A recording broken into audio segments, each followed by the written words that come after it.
What is going on, Sports Wars? We're here. We're live for some Monday evening quarterback. And I know you're ready for Robert Barnes. You're ready for Barnes. You're ready for Uche. But instead, you got Jeremy because he's finally back home, back from Boston, back from New York, back from this road trip. He's here because y'all wanted it. Nah, fuck that. We just race swapped me for Uche. Fuck that. We're making America great again. But no, I'm here. Uche will hopefully be joining us if he wakes his ass up. No, I know he's live streaming right now, but Robert Barnes had something come up, so he wasn't able to be here. So I am here. I'm finally back, and I'm happy to be here to talk some football because it was a crazy fucking weekend. It was a crazy fucking weekend. It was a crazy weekend for NFL. It was a crazy-ish weekend for college football. Maybe not as crazy as the week before, but obviously the one thing that Jeremy really cares about in terms of college football was pretty crazy. And we will get to that. We will get to that. Yeah. Because everybody said Jeremy didn't show up on Sunday after the Crimson Tide lose, but he did make a video. I made an immediate video afterwards. That's right. A lot of people were upset about that video because of your use of the word destroyed. Destroyed. Every time one of my teams loses now, I'm just going to hide. I'm going to tag. I don't care if I'm going to say so-and-so gets destroyed because, it's fun. Who cares? Like whether Alabama lost by 3 or 33, still an L. So. Well, since Alabama only loses about once every 2 years, I think it's okay to say they got destroyed when they lose to an unranked team with 2 losses. 100 in a row. But yeah, we'll get into that a little bit later.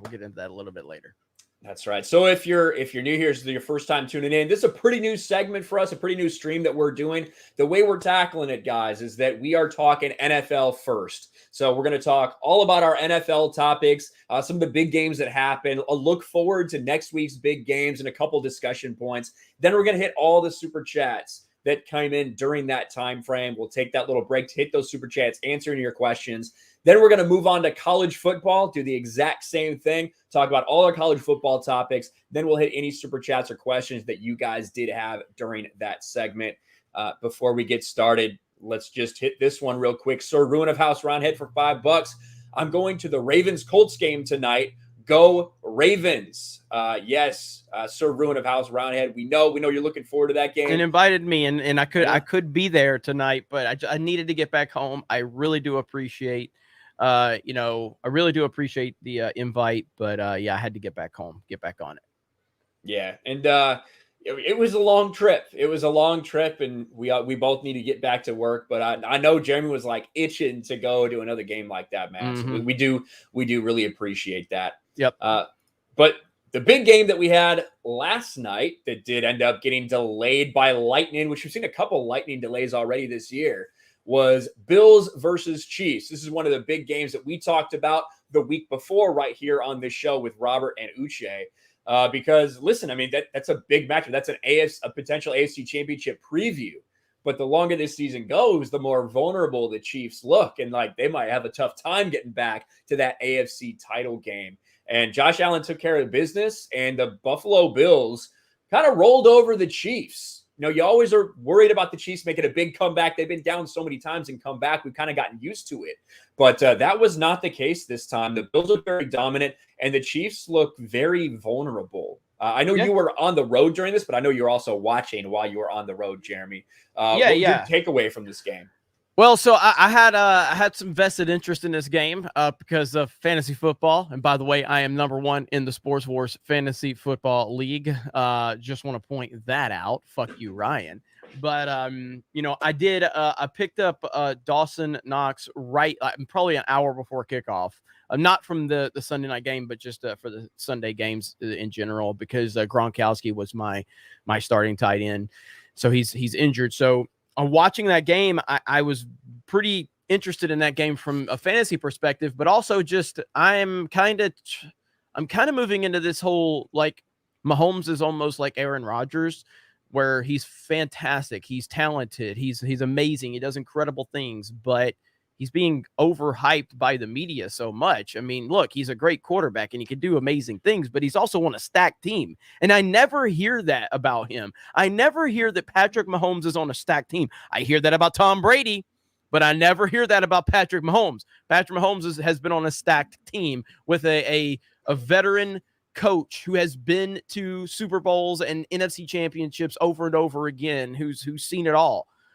I'm starting to see now that if everything's not perfect around Patrick Mahomes, seems to have a tough time. And so the Bills, look, they're doing a good job. They obviously now don't have the New England Patriots dominating the AFC East anymore. So there's kind of some openings in that division. And Josh Allen, he's still got some stuff to learn, but Josh Allen's pretty dynamic. You know what I mean? And the Bills have a great defense. Like they're pretty impressive. They're pretty impressive. They are. And the Chiefs, we've been saying this, and it really reared its ugly head during the Super Bowl. When that offensive line, it was just the play was, hey, Patrick Mahomes, go back there and make something happen. And I think that you can only sustain that for so long. You look at the history against the spread. I know if Barnes was here, he'd be talking about against the spread and what the Chiefs have done. And they are terrible against the spread because the media, the general public, even Vegas at sometimes give these guys maybe more credit than they deserve because of some of the things that we've seen them do. And that's catching up with them. And when you look at the numbers here, you talked about, Josh Allen. Josh Allen only had 15 completions for 315 yards. This man does not believe in checking it down. He pushes the ball down the field all the time. And then he had 11 carries, which is, and he looks to run the ball like a lot. Yeah, like to me, Josh Allen, when I watch him, it's like, listen, we're going to force the ball downfield, and if it's not there, I'm going to pick up 5 or 7 yards running. Instead of these check downs. Now, of course, he's going to check it down from time to time, but the last couple of weeks, that has not been their game plan. And you see Patrick Mahomes with 54 attempts. 54 attempts from Patrick Mahomes. They did not run the ball. Now, Edwards-Helaire did get hurt, to be fair, but look at that. I mean, Darrell Williams had 5 rush attempts. Edwards-Helaire had 7. McKinnon had 1. They were not trying to run this ball at all. And I think they really need more balance on this Kansas City Chiefs team, or else this is going to be the continued story of the season. Well, it pisses me off because the media's treatment of this shit. So Kansas City's 2-3 now. Okay. People were saying they were going 16 or 17-0 this year. They were like, oh, Kansas City could go 17-0 when New England would lose 2 games when Tom Brady was there to lose 2 fucking games. They're like, it's over. Brady's got to retire. When Alabama loses a fucking game, it's over. Saban's washed. You could tell who the media protects and who they can't. And they really have been trying to hype up Patrick Mahomes to another level. Again, he's great. He's phenomenal. But they're 2-3 now, and they haven't looked great. Now, I think they're going to be fine. They're still going to be a playoff team. There's no doubt about that in my mind. But why are they not being treated like other top-tier teams? You can tell who the media really wants to push and who they don't want to push. And Kansas City doesn't look great. They really don't. But I think they're going to be fine in the long run. But you're starting to see the flaws for sure. When I think, especially when you look at who else is in that division, and speaking of who else is in that division, we have the LA Chargers with Justin Herbert, who that was probably the best game of the week when you look at the scoring, when you look at kind of the back and forth that happened in that game. And the Chargers end up winning a shootout 47-42 against the Cleveland Browns in LA. And now the Chargers are sitting there at 4-1. Look to be in control of that division for the moment. And this is a team that's kind of finally put these pieces together. You got Keenan Allen and Mike Williams making plays. You got Austin Eckler, who, as soon as Austin Eckler got the opportunity behind Melvin Gordon, they realized we don't need Melvin Gordon anymore because Austin Eckler can do it all. He was ridiculous Sunday night. My God. He's a hard runner. He's a hard-nosed runner. He's always going to fight for extra yards, and he's great out of the backfield catching the ball. And then you have all these pieces, and you finally get a quarterback who can push it down the field, who's willing to take risks, but also is willing to not make mistakes when he doesn't have to. And that's Justin Herbert. Just look at these numbers from this guy. I mean, almost 400 yards passing, 4 touchdowns, no interceptions in this duel against Baker Mayfield and that hard running Cleveland Browns team. Mm-hmm. I don't know how much of this game you caught while you were on the road, Jeremy, but this was the game of the week for me as far as interest wise. I had Red Zone playing on my phone, but the reception was spotty. But I got an opportunity to really kind of get, one thing I was paying attention to was the fantasy element, just because I was looking at because Tommy jumped up out of nowhere. I'm like, what the hell's going on? And I'm like, Herbert dropped like 50 fantasy points, and I started seeing that number rise, and so I was really paying attention to this. But yeah, when they missed that extra point, and I was like, oh man, after all this, you missed an extra point to tie it, but then they still were able. I mean, it was a great game. It's kind of what you're wanting out of football. Two young quarterbacks who, have a lot of potential to be a big deal. And like Justin Herbert just continues to prove that he might be the future of the league. You know what I mean? He may be. I mean, he's fantastic. And I loved everything about this game. It was both teams played well enough to win. It was just kind of who's going to get the ball at the last second. But big shout out to both teams. And I mean, look, I know as a Chargers fan, I mean, I know there's like a lot of bitterness probably, or not I don't know you're a Chargers fan, but from San Diego. So you were there because of your previous career. And so you had an attachment to them, but is there bitterness with them being in Los Angeles? Or there's a ton of bitterness. So when I got to San Diego, it was the first year that the Chargers were up in LA. And the people in San Diego are so mad about Dean Spanos and that team moving there. I think really the ones that are really bitter about it, they were still rooting for them because of Phillip Rivers. They were still rooting for them because of Antonio Gates. I think there's a segment of that population in San Diego that now that those guys are gone, they're kind of done with the Chargers. And just because they feel so bitter about the way that things happen. But there are people that followed him up there. There are people that are still going to be do or die Charger. That does exist. It's not all one way or the other. Yeah. And man, this team's exciting. They really are. And that facility they play in, I mean, it's just beautiful. It's gorgeous. So, I mean, they got a lot. They've got a lot of positive things, and it's led by Justin Herbert.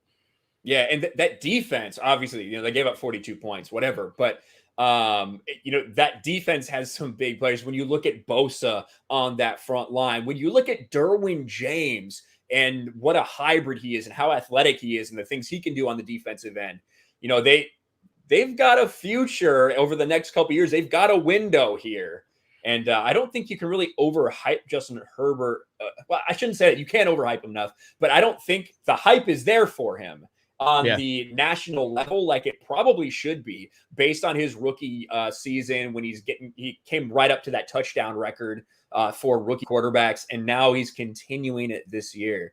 A lot of positive things going for the Chargers in the future. And that's a good thing because it's good when Kansas City is struggling and somebody else is coming up. It's good when you can root against. Good when you can root against the villain because people are a little bit tired of the Chiefs now. We've got a young Chargers team.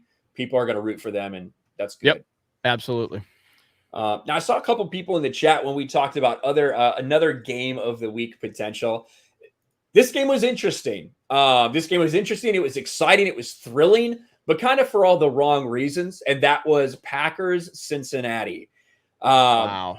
Green Bay Packers, you got Aaron Rodgers. You're still coming off of that drama from Aaron Rodgers. You still don't quite know what you're going to get consistently from the Packers week to week. And Cincinnati is exciting. You got Joe Burrow back. You got Jamar Chase, who is, putting up numbers we haven't really seen from a rookie like that since Randy Moss came into the league and did it. Those two look like a duo that's going to be really good for quite some time. But the real talk of the town was the field goal kicking. For the first time, I think, in recorded history, at least since 1970, we had 5 game-winning field goals that were missed. 5 field goals that were missed. Mason Crosby, who had the longest streak of his career of consecutive made field goals, all of a sudden decides to miss like 4 in a row. It was absolute insanity.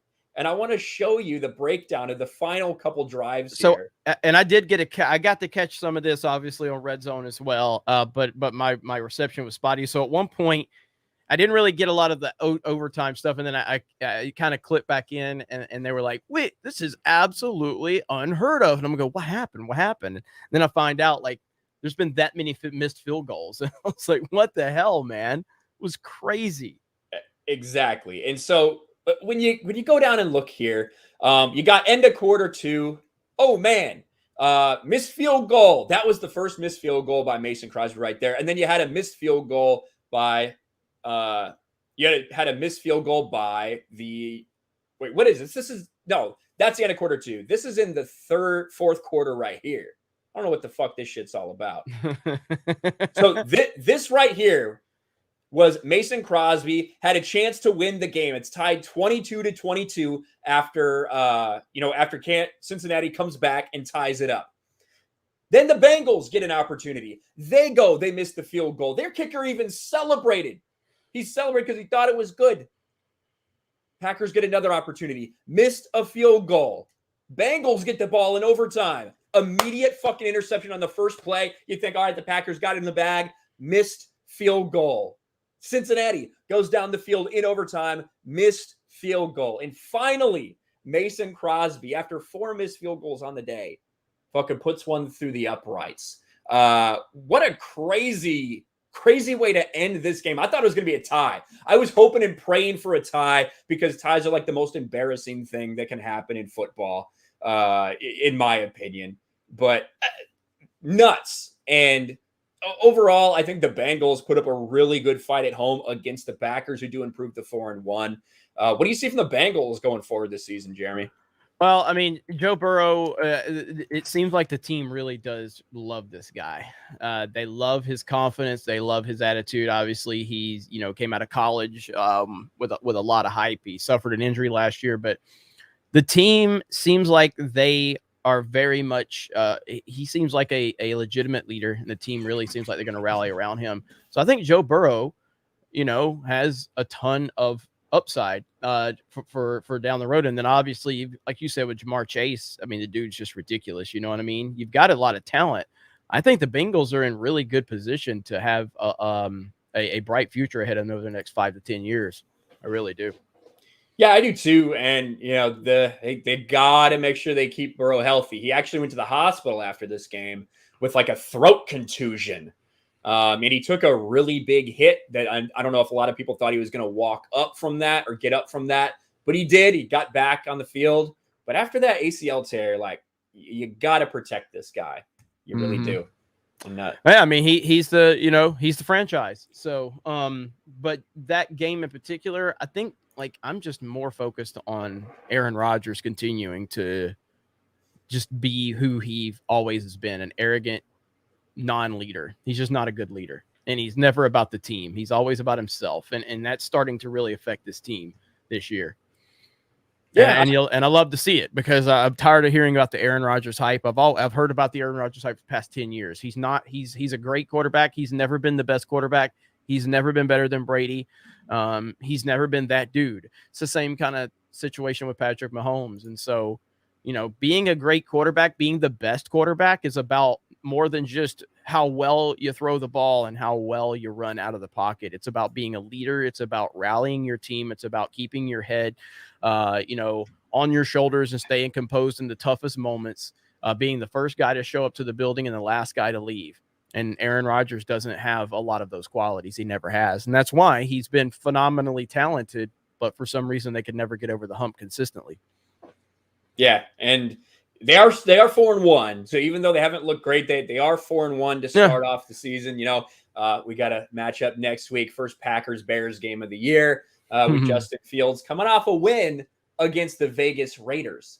And we will get you guys super chats in a little bit here, but we got to talk about the elephant in the room, I guess, this entire weekend in the NFL. And speaking of the Bears beating the Raiders, you have to think that this played some role in the Raiders' preparedness and maybe John Gruden's preparedness. The John Gruden email story, which kind of took over when it comes to the mainstream media, because the mainstream media, this is a juicy story for them. A white head coach who said something 10 years ago that now they want to paint him as a racist. Despite what so many people who are currently playing for him have said, despite so many people that know him, and whether it's Tony Dungy, whether it's Mike Tirico, who worked with him at ESPN for so long, that doesn't matter. All that matters is that he made a joke about DeMaurice Smith 10 years ago when he was not an employee of the NFL. And he said, I quote, Dumb Ora Smith, making fun of Demora Smith, has lips the size of Michelin tires. Now, Jeremy, you were obviously on vacation. You weren't as plugged into this as I was when I got back. Like, Yep. what's your perception of what people are saying about this? So there's been a lot of reaction. I've heard, Mike Tirico was talking about it. I heard Tony Dungy talking about it during the lightning delay. And if I could be as respectful about this as possible, I can say with all sincerity that I don't give a single fuck about any of this. What John Gruden said doesn't mean anything. It's nothing. It's a bunch of sensitive bitches that are trying to create drama out of nothing. Okay, he said something about someone he doesn't like. That's called the real fucking world. And anybody that's acting like this is a big deal are the people that have said horrible shit behind the scenes too.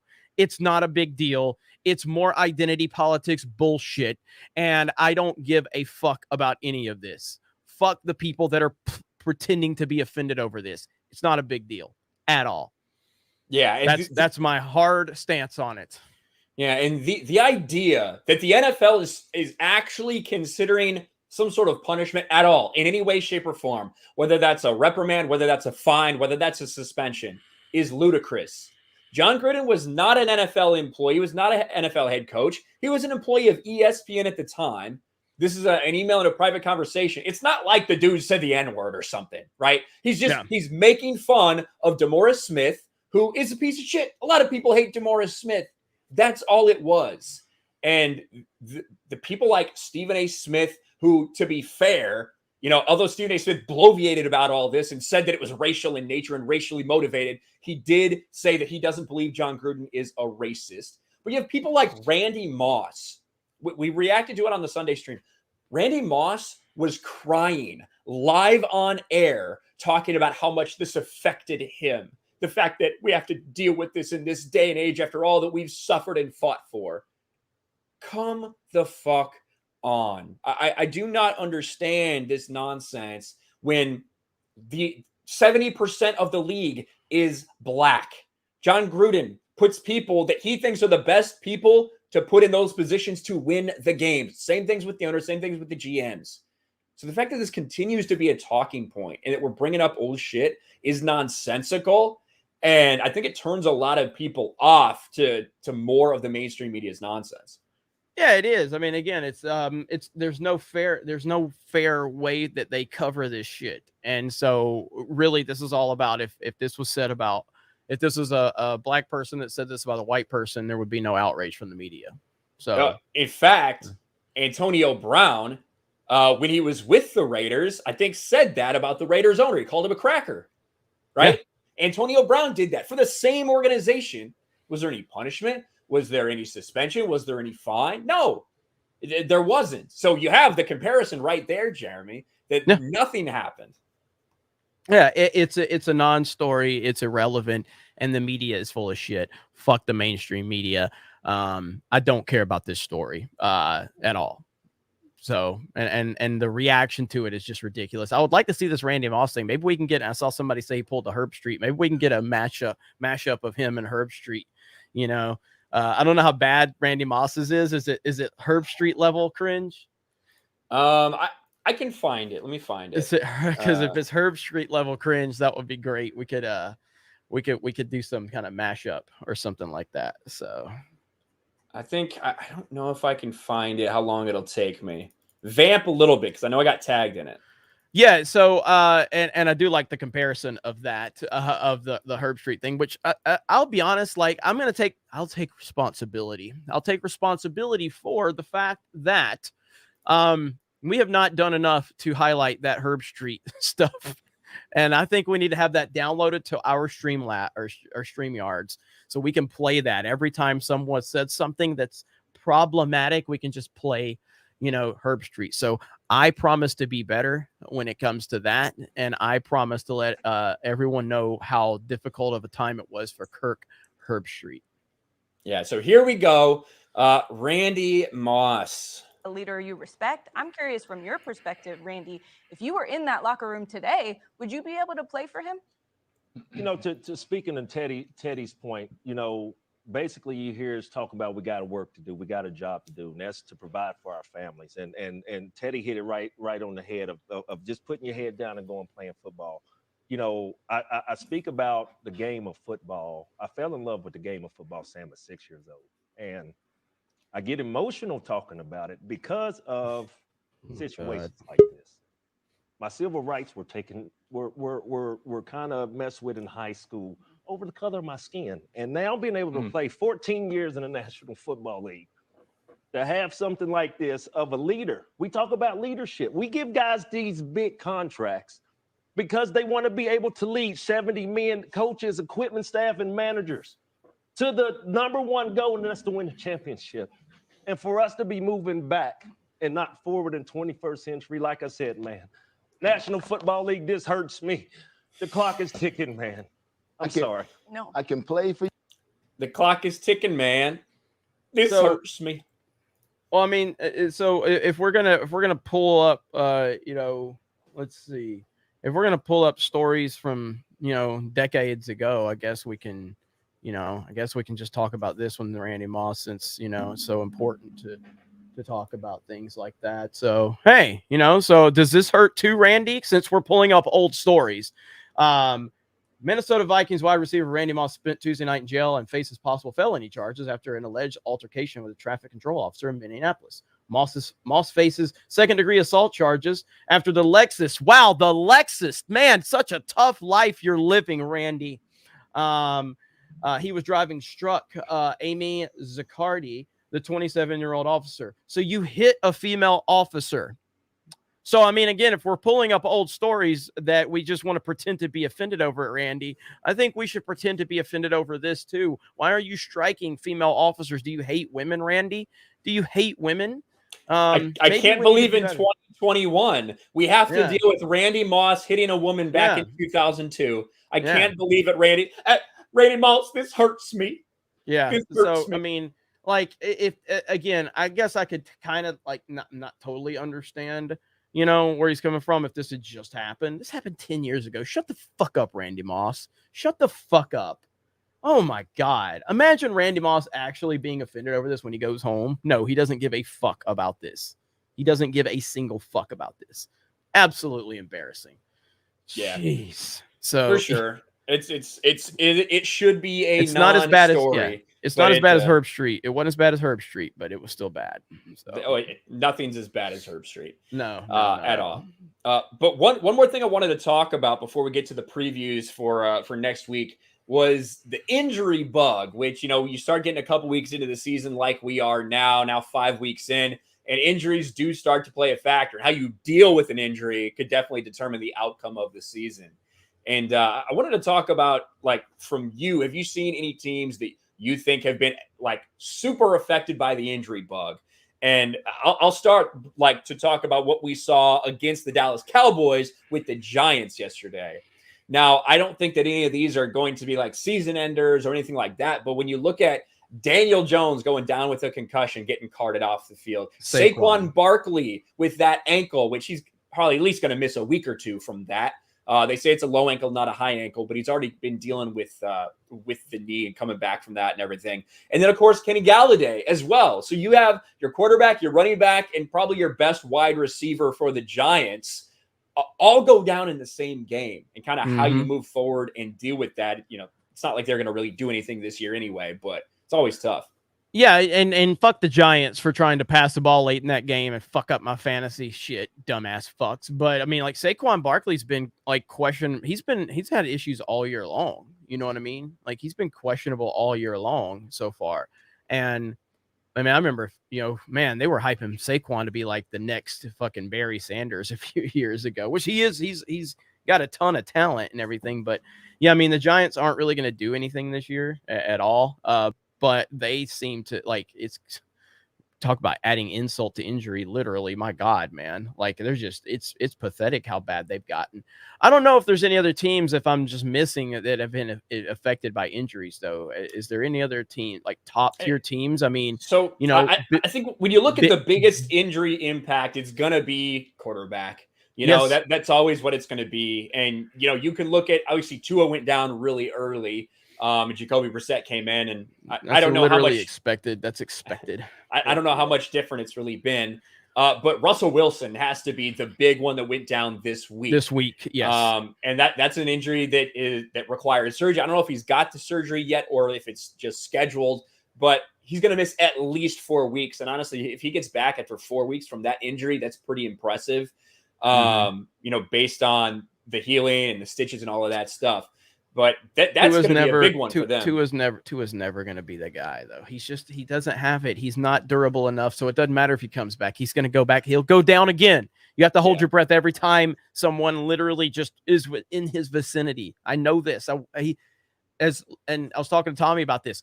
He's never completed an entire season since I've known who he was at Alabama. He's never completed a season. He can't, it's never going to happen. Like, you can't put, I hate to say it because I love Tua. I think he's got all the leadership abilities you need. I think he's got the skill. I think he's got everything. He throws a beautiful pass. I think he's got great vision. I think he's got the right mobility. He can't hold up. You can't put your franchise behind Tua. It kills me to say that, but you just can't do it. So he's not going to be the long-term answer in Miami. And I've never hoped I was wrong about anything more than this, but I'm not wrong. He's just not the future. Well, and I think that even if he has all those other tools that he needs, the fact that he's not on the field and can't play, it hinders his progress, right? Hinders his ability to be able to get comfortable in the NFL game and get comfortable with all his players because he's not on the field. So I don't see that being a long-term for anything. But, Christian McCaffrey, we saw the Carolina Panthers get off to a really hot start with Christian McCaffrey.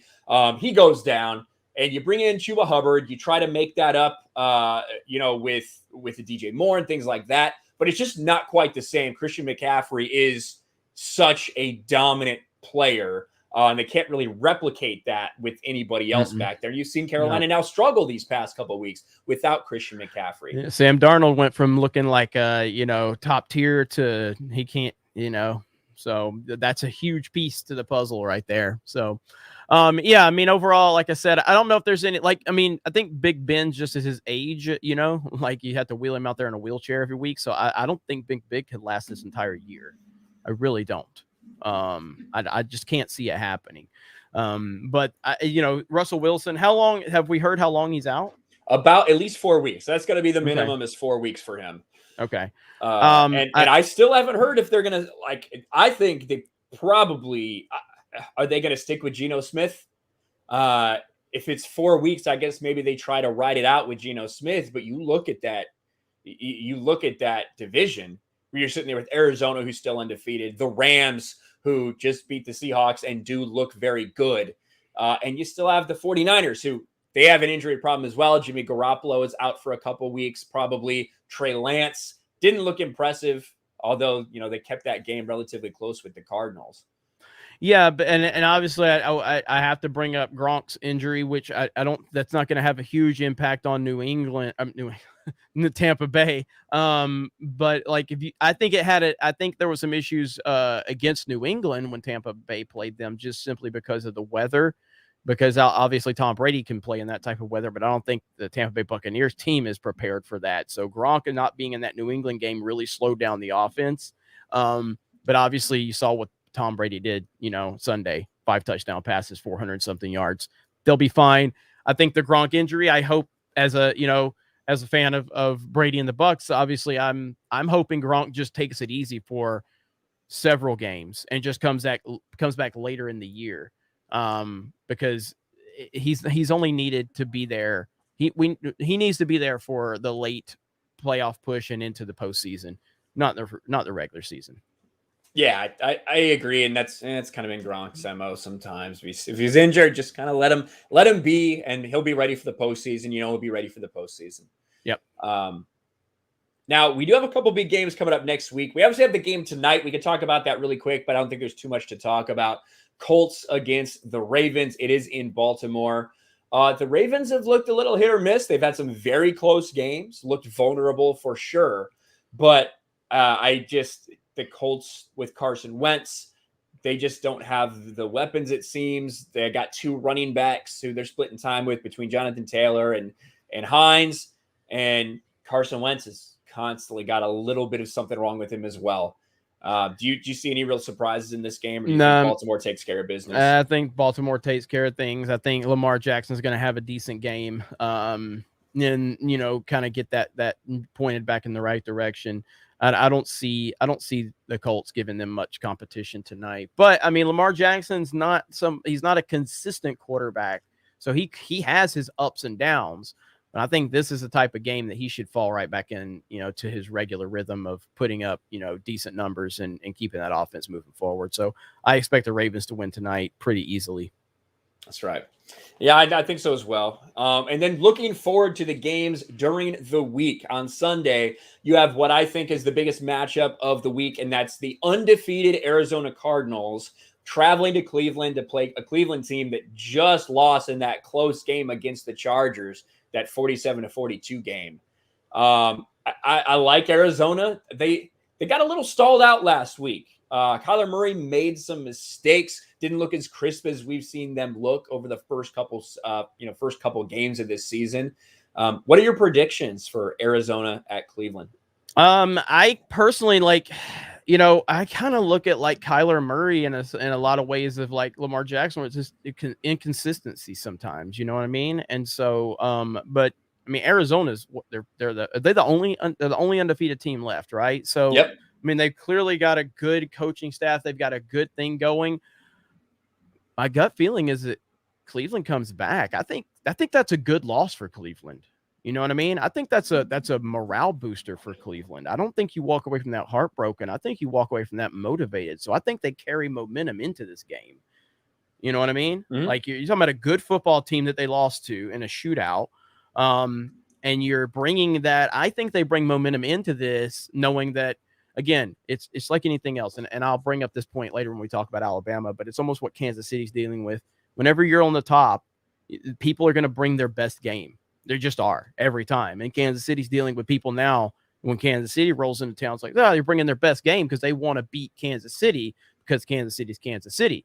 Well, right now, I mean, if you're the only undefeated team in the league and you've got a team that's coming off of, a good loss, and there is a such thing as good losses. I know a lot of people don't like to say that. There's a such thing as good losses in football. There absolutely is. We've seen it with New York Giants losing to New England Patriots the last game of the regular season, and then went on to beat them in the Super Bowl because of a good loss.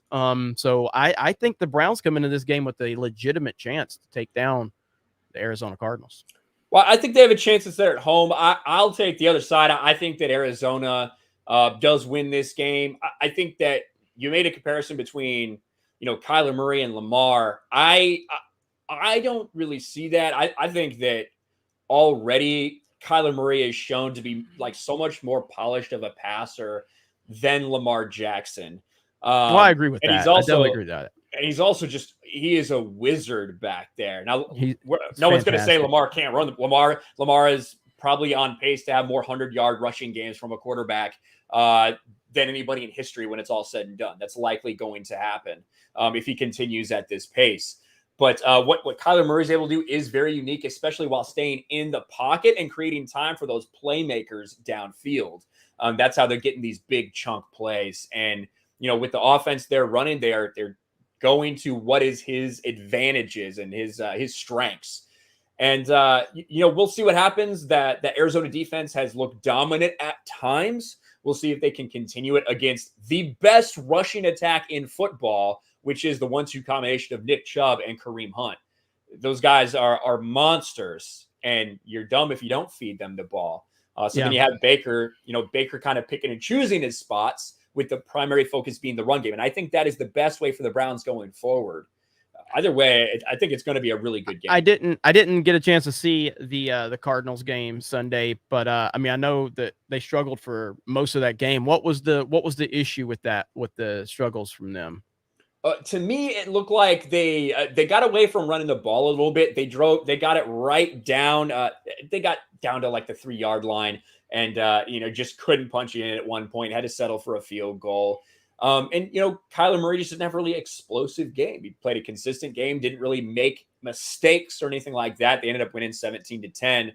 But I think they expected a better game facing a San Francisco team without Jimmy Garoppolo, with Trey Lance, who I don't think Trey Lance looked very good. He did run the ball 16 times.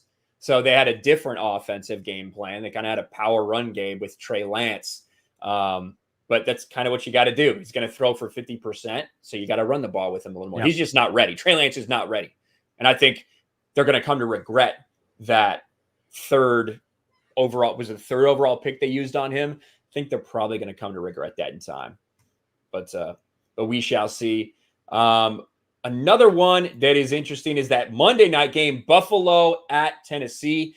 Tennessee, who, has struggled for a little bit, even against Jacksonville this week, has not looked like the same team we were used to seeing. In Buffalo, they look like world beaters. They really look good. Josh Allen looks like he's just running on all cylinders. That wide receiving core with Stephon Diggs, Emmanuel Sanders, and Cole Beasley. It looks like he loves those guys, and they love playing with him. I personally think Buffalo goes in there and takes care of business in Nashville. But at the same time, you got Derrick Henry, you got playmakers on defense, and you got playmakers on offense for Tennessee. Well, one thing that is it Tennessee? It's Tennessee. I think I put Pittsburgh in the thing, but it's Tennessee. Okay. That's my bad. My boy Derrick Henry, Roll Tide. He continues to be a fucking just absolute beast, and it's going to be interesting to see him versus that defense. And that's going to be a really interesting matchup as to how they play that. But I did watch as much of Buffalo as I could. I'm pretty impressed with Buffalo, man. I really, really am. I really think, but again, Josh Allen still has there's little thing. He takes some risks sometimes, you know what I mean? Oh yeah. And that's good, but also bad for the long run. So when you run up against better teams that have a lot of film, at some point that's going to bite them in their ass. You know what I mean? But for this particular game, I think Buffalo handles business. Although I'll be pulling for my boy Derrick Henry to get all these yards even after contact. Because what is he, first in the league in yards, and then second? He's second in the league in yards after contact. Are you still the second best rusher? What is it? So Derrick Henry's first in the league in rushing yards, and he would be second if you just count after contact. Yes, and I think he's listed. Yeah, that's fucking crazy, dude. Well, the thing is, though, the other two guys who would probably be up there against him, Dalvin Cook has now missed 2 games. Mm-hmm. Christian McCaffrey's now missed 2.5 games. Right. So you know what I mean. And how is Nick Chubb not there though? That's my question. Because Nick Chubb, to me. I want to go to season leaders real quick because Nick Chubb has been a beast. Now, not to say Derrick Henry hasn't, because he definitely has. Derrick Henry's at 640 yards rushing. Nick Chubb's at 523. So if Derrick Henry is at 30 yards after contact, that is absolutely fucking insane. I'm going to see if I can find those stats really quick. All right, I just Googled this part, but when was this written? So this is on August. This is April 12th. Let's see. But this is 6 months ago. Well, no, I know. But what it's saying, God damn it, pop-ups. It says, where is it at? Highlighted it for a minute. Okay, over the last 2 seasons, Henry doesn't just lead the NFL in rushing yards with 3,567 in the regular season and 45,000 if you include postseason, or 4,000 if you include postseason, but he also has more yards after contact, 3,130, than any other NFL back has in total rushing yards over the last 2 years. That's crazy. That's insanity. That's a crazy number. Shit. Holy shit, that's crazy as hell. Yeah, that's a fucking crazy number. That's not fair. Built by Bama, baby. Built by Bama, Jesus Christ. Yeah. We're going to talk about Bama a little bit. Might be a little less enthusiastic. But then the last one, I think that's a real good one to look forward to. We're not really going to know the full stakes until the game's over tonight. But you do have the Chargers and Baltimore. I think it's Chargers at Baltimore next week. 2 good young quarterbacks, 2 good young teams. It's tough to make a prediction without knowing what Baltimore does this week. But I do think it'll make for good TV, and I think it's going to be an interesting game. because I like the Chargers. I really dig them. I like Keenan Allen. I actually got Keenan Allen signed ball right there. Back when I met him when I was living in San Diego. But I like the Chargers this year, and I'm going to be rooting for the Chargers to take down the Chiefs in that division as well.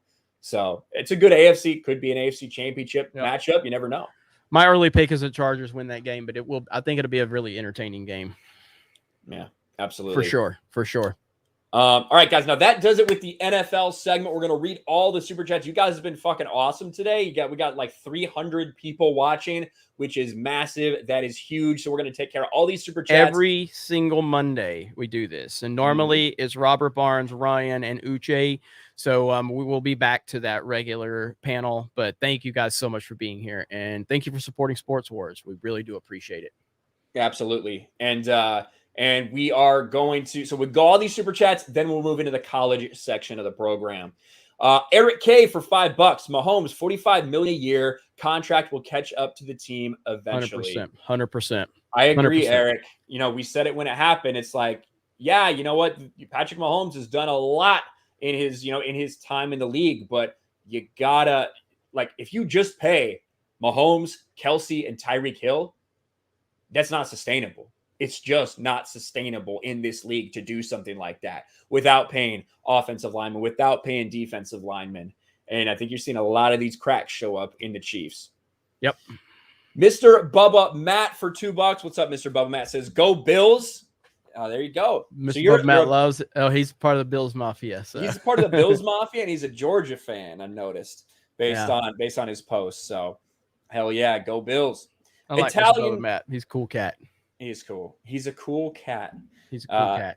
Italian Stallion for $5. Lost my voice watching my Aggies roll over Jeremy's top-ranked Crimson Tide. Now all I hear is Jeremy saying, Giga Mags. We'll talk about that here in just a few. Don't you worry. Don't you worry. Speaking of that, Yellow Flash 2. Hail, Texas A&M. Yeah. We'll talk about it. We'll fucking talk about it here in just a fucking minute, okay? That's right. Thank you, Yellow Flash. Good to see you here, buddy. Cruz Madrid for $5. Hey, what's up, Ryan and Jeremy? Huge fans of you guys. My Giants are trash, but at least my birthday's tomorrow. Geeks and Gamers greater than ESPN any day. Well, thank you, Cruz Madrid. We know that's a low bar, but we appreciate it anyway. So thank you. And that's what we hear from a lot of people. And that's why we wanted to do this show, so that we can add some more like traditional sports programming and talking about real sports shit, as well as handling like the Gruden emails, the woke sports stories, stuff like that. Yep. We need that balance. Absolutely. Eric K for $5. Angelina Jolie and Mick Jagger have some big ass lips.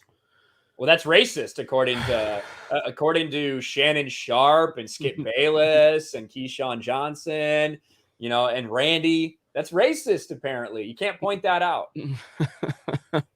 That's a good point, Eric. Mr. Bubba Matt for $5. A Hall of Famer crying over something John Gruden said from a decade ago is embarrassing. It really is, dude. What the hell is going on? My God. It's bitch made. It's what it is. For sure. Jess, aka SPD Girl. Thank you, SPD Girl, for the $5. Did Ryan mean to copy Jeremy with his layout? They look alike. Like Ryan is working towards Jeremy. I actually copied Young Ripa. I was culturally appropriating Young Ripa's lights, but it just so happens that Jeremy had culturally appropriated Ripa's lights before me. That's true. That is true. But it does look good, though. It looks good. I need to fix my lighting in front because I still haven't done that. I'm still a lazy piece of shit. I still just have like a $19 Target floor lamp sitting over there. I need to fucking work it out. I've got a ring light. I just need to figure out where I'm going to set it up. But thank you, SPD Girl. To Greg for $5, name your price. I will pay handsomely to anyone who finds old Chip Kelly emails insulting a black guy. Fire Chip Kelly, go Bruins. Thank you, the Greg. Oh, that's man. Good. Eric K for $5. Moss even said he took a break with the Raiders, did not try again until he went to the Patriots. No character. Look at his past. I respect the hell out of Randy Moss, a football player.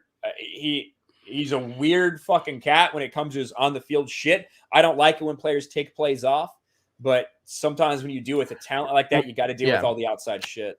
Randy Moss is the most talented wide receiver I've ever seen in my life as a football fan. His talent is second to none. His work ethic is a lot to be desired. So like if you take just talent versus talent, like he's so far beyond Jerry Rice. But then when you take the work ethic of Jerry Rice versus the work ethic of Randy Moss, Jerry Rice actually probably not only evens that up, he almost kind of surpasses him. You know what I mean? Because Jerry Rice's work ethic was incredible. And that's what true greatness is. Like, yeah, of course, Jerry Rice has incredible physical abilities, but Randy Moss's is just off the chart. Yeah. But the guy, you know, half the time he wasn't even trying. So I respect Randy Moss on a talent level, but Jerry Rice and that work ethic is why he's the GOAT. That's right. Let's be Frank for $15. What's up? Let's be Frank. Good to see you here, buddy. He says the best duo on the internet. Jeremy and Rayan. Thank you. What's up? Let's be Frank. And I need to get back with you and pop on your channel sometime, man. We need to do a stream together, so that'll be fun.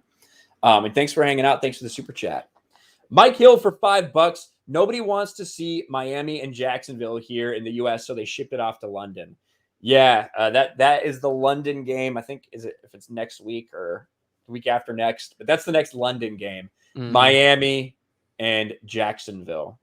So not interested. Could have been Tebow versus Tua. So be an even worse game. SJ Shady for $5. Rollover Tide. Go Hawkeyes. Go Hawkeyes. Mm-hmm. Hawkeyes now the number 2 team in the nation, which I don't know if that's, really makes sense, but hey.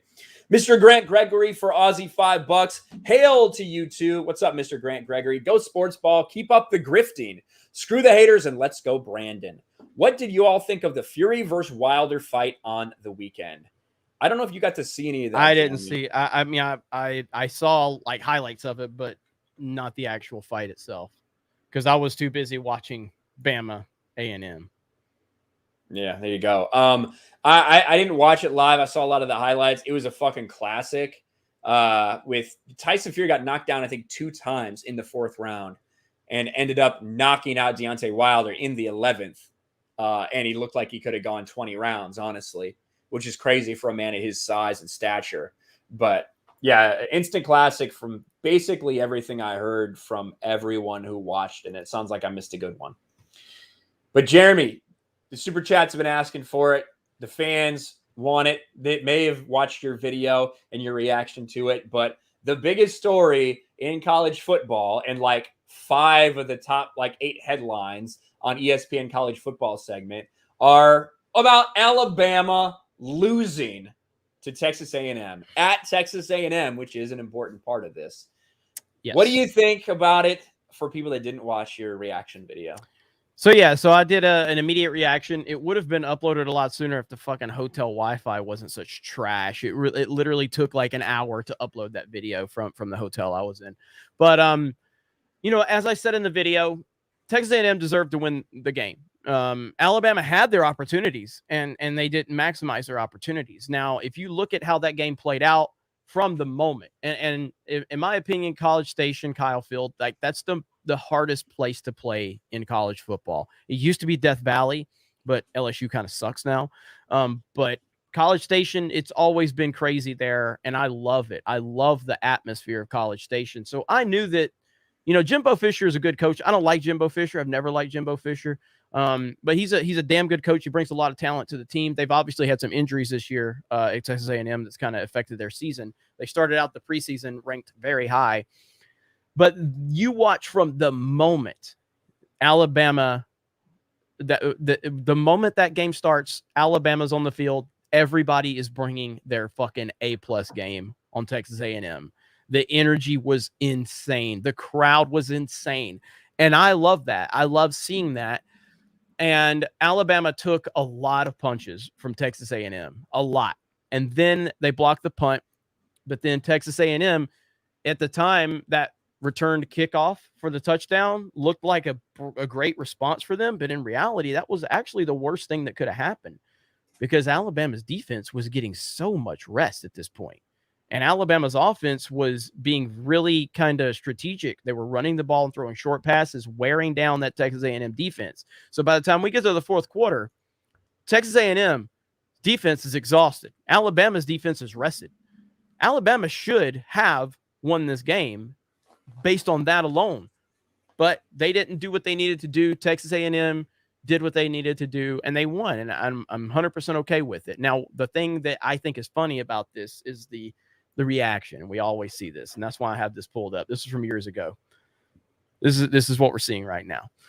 So Ole Miss, after beating number 1, charged the field. Auburn, after beating number 1, charged the field. Alabama, after beating number 1. Because, a few years ago, Alabama I can't remember who it was. Alabama knocked off the number 1 team in the country.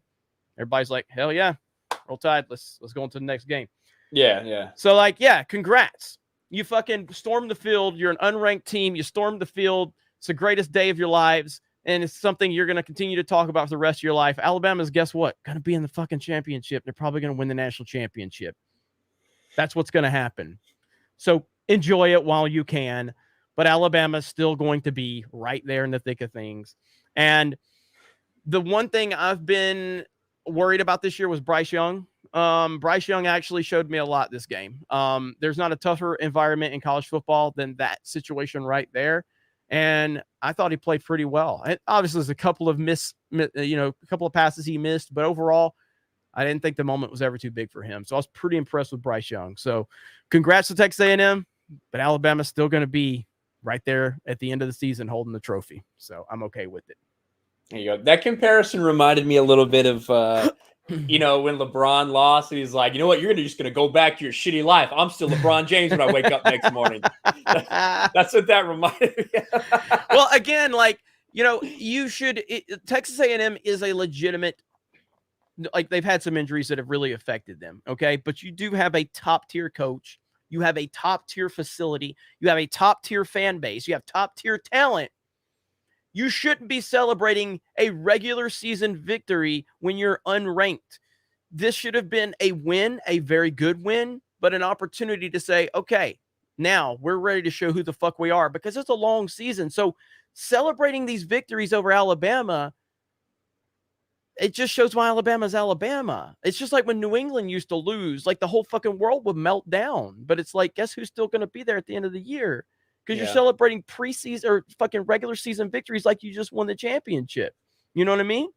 So, congrats. I think it depends, and I think for a Texas A&M team, like you said, that is talented. You know what I mean? I don't think anyone expected Texas A&M to compete for a national championship or anything like that this year when the season started. But beating a number 1 is the minimum requirement for rushing the field. These fuckers that do it with they beat the number 3 team or something, that's fucking stupid. This cringe. That's terrible. But I don't know if you're a Texas A&M team who has beat Alabama before, who's in the SEC, it's the middle of the season. I don't know about rushing the field like that. It's not like an end of the season win to secure some kind of bowl berth or anything. Yeah, it's just a cringe. It's a regular season victory over a team that you literally. It's kind of like I thought about that shit. Fucking Rippa talks of shit when I'm pissed off in Mario Kart and I win. He goes, "This you tried your hardest, tried as hard as he's ever tried, and I had a bad race and he barely beat me." I was like, that's what Texas A&M did. It was a great game, and it's why I love college football. The atmosphere was electric, and I wish I would have been I was just in a hotel watching on a shitty fucking connection. I really for Alabama's game the previous week versus Alabama game, I was at Bama in Boston, a bar in Boston where a lot of the alumni and everything, it's a fantastic environment. And I wish I would have been there for that game, even though it probably would have sucked to be there in the end. But my God, man, the atmosphere was incredible. And I love College Station. I love that atmosphere. I love that fan base. And Texas A&M has proven that they 100% deserve to be in the SEC. They proved it over and over again just by the fans. Even when that team's not relevant, they fucking are just on fire, dude. I love it. Love Texas A&M fans. It's a hard place to go play. And obviously that's caused a shakeup in the top 25 now. Georgia, unanimous, number 1 overall. Ironically, the coaches poll, one person voted for Iowa. I don't know if that's the fucking wonder who that is. Yeah, wonder if that's the Iowa coach. But, you got Georgia unanimous, number 1. I think that's pretty fair. Then you got an interesting slate of players here, including 1, 2, 3, 4, 5 Big Ten teams in the top 10. Eventually, going to start playing each other, which Iowa just did beat Penn State. But Iowa number 2, Cincinnati number 3, with only one real challenge left on their, left on their slate. So, man, Cincinnati could be a fucking spoiler when we're talking about teams getting into the college football playoff. A big spoiler to have a team that's outside of those Power 5 conferences. It definitely looks like if everything plays out, they're going to get in. They don't have a tough schedule left. But then you have Oklahoma. Now, Oklahoma, we've been talking about Oklahoma a little bit every week because they continue to underperform. And I think a lot of people expected this game to go maybe a little bit differently than it did. And you can see that first quarter, Texas was up 28-7 over Oklahoma. We talked about it here on this stream last week with Robert Barnes and Uche when we said, Oklahoma with Spencer Rattler has just underperformed. Spencer Rattler has not been good. And they eventually were forced into making a change. Lincoln Riley makes the change, puts in the freshman Caleb Williams, and holy shit, he turned it around and they won in a great fucking showdown between Oklahoma and the Texas Longhorns. And now Oklahoma moves up to number 4. Yep. And I think that you have to imagine Caleb Williams' era, I think somebody mentioned in the chat, is here to stay, especially after this big performance to beat a rival like that. I still don't know if they deserve to be the number 4 team in the country, but that's where they're sitting right now. I don't know if you got to catch any of this or saw any of the highlights. I saw the highlights and it was absolutely insane because obviously, like I said, on traveling and everything like that. So, but I saw the highlights of it. I saw the reaction when Texas kind of went out up front early and people were like, Texas is back. And it's like, we hear that all the fucking time. Texas is back. Texas is back. They literally have one good quarter. Yeah. They have one good quarter and Texas is back. Yeah. So I'm interested in Michigan right now, man. I'm interested to see what Michigan's going to do with Harbaugh. Like, I've always felt that Harbaugh, I felt like Harbaugh was going to do more than he's done when he came to Michigan. I felt like it was the right fit. He's got a college football mentality. He's kind of got that attitude, and Michigan has not really lived up to expectations. People like Clay Travis have called him the most overrated coach in the history of football. I can't go there because he's accomplished stuff in the past at multiple places. You know what I mean? But what are they, 6-0 now? Michigan? They're 6-0. I think there's 3 teams in the Big Ten that are 6-0 right now, which would be Michigan State. They're ranked 9 and 10, and then Iowa's ranked number 2. You still have a 1-loss Ohio State team and a 1-loss Penn State team sitting at like 6 and 7 right now in the polls. Now, I haven't been impressed by Michigan this year. Michigan barely fucking beat Nebraska. Michigan barely fucking beat Rutgers. All right. Yeah. They took it to Wisconsin a little bit, to a Wisconsin team that, let's just be frank, fucking sucks. Right. The Badgers are 1-3 now. They're not the Wisconsin team we're kind of used to seeing. They've played a very tough schedule, to be fair to them, but they haven't looked good in doing it. So I don't know what Michigan's going to do in the long run. It's hard to figure out. I mean, I can admit that I was wrong about Harbaugh because I felt like Harbaugh was going to have a perennial top 5 team, a juggernaut at this point in time. And they just have never realized that at all. So I felt like Urban Meyer was going to have heart problems far sooner than he did to get himself out of Ohio State because of Harbaugh. But it'll be interesting. I mean, right now, I've never been the biggest believer in the Big Ten anyway. Like, they always kind of run up against somebody else that's far better in the SEC usually. But if I'm going to pick a team out of the Big Ten right now that I'm going to put it all behind, it's probably still Ohio State. Even though I don't think they're that good. But I was just going to say that. It's Ohio State. I was just going to say that because when we look at Ohio State's schedule, and I want to look at it right here, they're going to have to play all these teams with the exception of Iowa. You know, they got IU coming up this week. I don't give a fuck. They're going to beat the shit out of the Hoosiers. They play Penn State, right? They play Penn State at home. Then they play Michigan State and Michigan to end the season. It's tough. So it's a tough way to go, but these teams have to play each other eventually, right? All these fucking unbeaten and Big Ten teams do have to play each other. And a lot of that's going to come down here at the end of the season. If they get through that, then they're going to face off against the Iowa team. Yeah. Does Iowa have anybody left? That's a good question. I think probably their toughest opponents may be behind them now. Yeah, exactly. They don't play anybody. Nobody. So nobody. They got nobody. That's pathetic.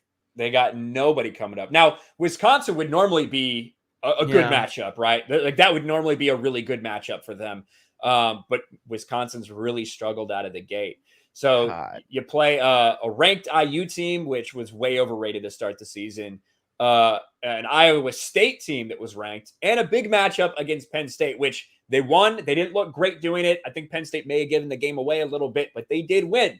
So honestly, go ahead, Iowa. Go ahead. Fucking face Georgia in the fucking playoffs. See what the fuck happens to you. You'll get fucking wrecked. You run up against Georgia. Holy shit. I think they probably would get wrecked if they run against Georgia or Alabama. God. It'd be ugly. It would be ugly. But when we start to look at this college football playoff, you know, and man, that's, with Cincinnati in there, it can get tight. You know what I mean? Like that would be the first time in this college football playoff era, I think, that we would have a team like that get in there and potentially push another one of these teams out. Historically, it's like I said, it's the Tom Brady element. It's the Alabama element. When you are on top or you're perceived in that, you're going to have the teams that facing you, they're going to bring their fucking best. So even if Cincinnati or Ohio or Iowa aren't going to really play anybody legit, they're still playing people to go, these motherfuckers are ranked nationally. We can go in there and ruin their fucking season. So even if they're not good, they're going to go in there and give it all on the fucking line. You know what I mean? So historically, when teams are in this position, they always slip up. The teams that don't belong there typically almost always slip up. So let's just see what happens. Yeah. And I think that, you know, because for a couple years we had 6 teams, right, getting into that college football playoff with the top 2 teams getting a bye. Now it's just 4, right? It's back to 4 again, I believe. I think I can't. They change it so fucking much. Yeah, they've discussed changing it so much I can't keep up anymore. Whatever Condoleezza Rice decided, I guess. So when I look at the way, assuming a 4-team, because I do think it's still 4-team format, when I look at the way it potentially plays out, if Georgia stays undefeated, faces Alabama in the SEC championship game, and, you know, Alabama wins a close game, how can you not put both those teams in? And then if you have Cincinnati, that's only one team, one other team, whether you're talking Oklahoma or whether you're talking about whatever team would be from the Big Ten. So there's going to be a lot of people upset about that if that does happen. Mm-hmm. We'll see what happens. I mean, you remember when LSU beat Alabama in the regular season? It was like 9-6. Then Alabama still got in, and then they shut LSU out. You know what I mean? It was beautiful. It was 21-0. It was beautiful, and people were pissed then. They'll be pissed now. But again, I do think, like, I'm not sure, man, where Alabama. I mean, I haven't seen the rest of their schedule. I mean, obviously they have a couple of tough games left. So I mean, Alabama's not as polished as they've been in previous years. And I told you this when they played Miami, and I'm like, well, they fucking destroyed Miami, but I'm not sure if it's just that Miami's absolutely awful, which they are. So, I mean, I'm not sold on Alabama's dominance this year. Although, again, as much as the loss sucked, I found a lot out about Bryce Young, and I liked what I saw, because that's the toughest environment that he's going to face.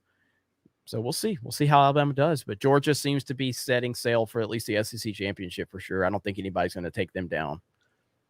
Well, and, you know, speaking of Georgia, I think really the biggest matchup they have coming up, they do have to go or I guess Florida does come to them, not this coming week, but the week after that. This current week, they're playing a surprise in the SEC, which is Kentucky. Kentucky, who I think has surprised a lot of people. They're ranked 11th now, and they are going to play Georgia. Again, I do believe that game is at Georgia, so they will have that going for them. But do you think there's any chance that Kentucky pushes Georgia a little bit? And, Georgia, with the exception of the Clemson game to start the season, which we look at that a little bit differently retrospectively now, with as much as Clemson has struggled. With the exception of that game, Georgia hasn't struggled all year. Yeah, I think Georgia's in a good spot. I mean, Kentucky, it's weird that Kentucky's even relevant. Like, haven't been this relevant since Jamal Mashburn was there in college basketball. But yeah, I think if I'm being honest, I feel like Georgia will handle business. I feel like they'll handle business. Will they stomp them? I don't know if they'll stomp them out of the building, but I think they'll handle business. I kind of feel that way as well. I think that you're looking at probably like a 2 or 3 score game there. Yeah.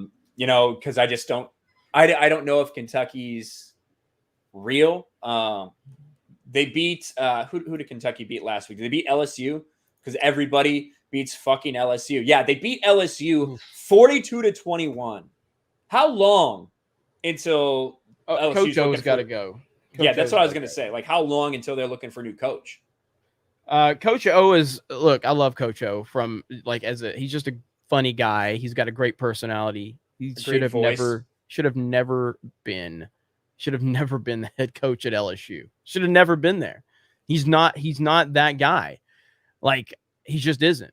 Sure, yeah, they won a national championship with Joe Burrow. It was an amazing season, amazing team, all that. That's fine, but Coach O's not the guy. He's just not. He's an awesome dude. Yes, great boys. He doesn't give a fuck. He talks shit to people. I love the guy, but he's not going to be there. I think this is his last season. I think he's gone at the end of the season. Well, I think especially because when you look at like LSU's toughest times are ahead of them. When you look at their schedule, like they lost to UCLA, they lost to Auburn, they lost to Kentucky. Bad to Kentucky. Now they got to play Florida. They got to play Ole Miss. They got to play Alabama. They got to play Arkansas, and then they play Texas A&M. Like, where the win's gonna be? Where's that Texas A&M game at? It's at LSU. Okay.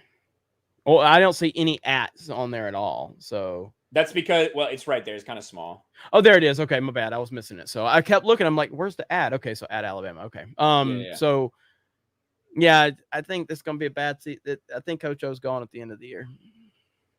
Yeah, it's gonna be rough. It's gonna be rough for them to hang on for Saban sure. Saban will hire him on as an assistant. He'll be fine. Yeah, probably. And speaking of, we talked a little about Alabama. They got a game coming up against Mississippi State. I think that's their bounce back game this year. Mm-hmm. You got that Mike Leach offense. You think there's any chance that Alabama struggles, or do they absolutely beat the bricks off of them? I don't think they're going to beat the shit out of them. I think Alabama's defense is questionable this year for sure. And you're facing a team that has a pretty dynamic offense and an offensive-minded person. I think Alabama fans are probably expecting Alabama to roll in there and do like 60-10 or some shit. I don't see it, man. I see them hanging with Alabama because Alabama's defense sucks bad. It's really bad. So I think it's going to be another high-scoring game, and I think Alabama's going to probably be tested a little bit. Again, this isn't Alabama of last year. This isn't Alabama of the last 5 years. This defense is fucking bad. They're not good. So I think you're going to see another interesting game, and Alabama is going to have to step up in the fourth quarter again, I think. So, I mean, again, Alabama struggled against Florida for the first half. You know, they beat the shit out of Miami. Whoop-de-doo. That's great. Obviously, we saw what happened at Texas A&M. So I think Alabama they're going to be tested by teams that have talent, especially on offense. Yeah, so we'll see. Mike Leach is always a interesting fellow as well. Definitely is. So I don't think that I had much problem. But and I think there was. That's really the games that I fucking care about. I don't think there's any great matchups Big Ten wise of this coming week. A couple teams actually have bye weeks, so we'll see what happens going forward. But that's our college football segment, guys. We do appreciate you sticking around for that as well. Let's hit some of these super chats. Mike Hill for $5. Who's your pick between Georgia and Kentucky? Well, we talked about it a little bit, Mike. I think both of us are going to take a solid Georgia on that. Yeah, but I think Georgia's the best team in college football. I don't think it's close right now. I think Bama's got problems, and then it's everybody else after that. Yep, I agree. Butter Biscuit for $2 says Boomer Sooner. Hey, Oklahoma, they did what they need to do. They got a new quarterback, whole new team now with the new quarterback after moving off from Spencer Rattler. It's crazy how a team can be like in the top 5 in college football and like their quarterback just play like shit. Mm-hmm. Like to the point where everybody wants a quarterback change, then finally make the change and now be number 4 or whatever. Like it's so weird to me. Yeah, the entire idea of that. SJ Shady for $5. The Big Ten is a better overall conference than the SEC. SEC is too top heavy, whereas Big Ten has more ranked teams.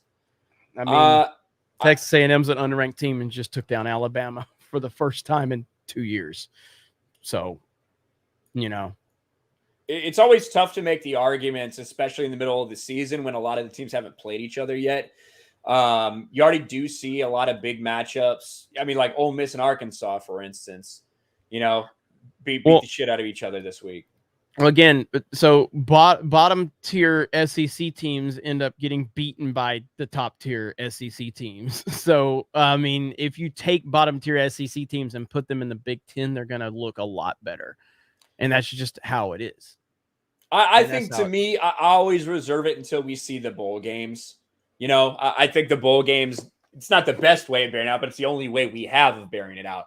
When you get, Big Ten SEC matchups in bowl games, when you see how Big Ten performs against other conferences. And I think in general, the SEC is more loaded and has more talent. But you can't deny that when we're talking about 5 of the Big Ten teams being ranked in the top 10, they've yet to play each other. That is a key thing, with the exception of Iowa and Penn State. But you have some bad teams in the Big Ten as well. Between Rutgers, between Purdue at times. I'm not gonna shit on them too much, but Purdue at times. So overall, I think it's close for me, and I love the Big Ten, but I would say SEC right now, at least in my opinion. I want to look at the bottom Big Ten teams here. Northwestern, Nebraska, Illinois, Rutgers, IU, Maryland. That's your like bottom tier fucking Big Ten teams. Right now for the SEC, shit, LSU. Well, hell, the problem is the fucking SEC keeps adding fucking teams. Yeah. So, I mean, at some point, like they keep adding teams, so, I mean, that's one of the issues I have with it too. South Carolina's 0-3 in the SEC this year. Vanderbilt is not historically a powerhouse. Missouri doesn't look any good. But hell, the SEC West, the SEC West has Alabama, Ole Miss, Auburn, Mississippi State, Arkansas, and Texas A&M, and then LSU. So the West is fucking loaded. I think right now I'd say the SEC is more well built right now from top to bottom than the Big Ten is. Lulu for $5. Hey, Lulu says, what happened with Dan Mullen's halftime interview at Vanderbilt? I don't know. I don't know what happened. I didn't even hear about it. Yeah, I don't know what happened. I didn't hear anything about it. No controversy or anything like that. Yeah, we'll check it out, Lulu. We'll see what's going on. What Kicker Not says, hail Ryan, hail Jeremy, on the job here tonight at UGA. Go Dogs. Hell yeah, man. That's awesome.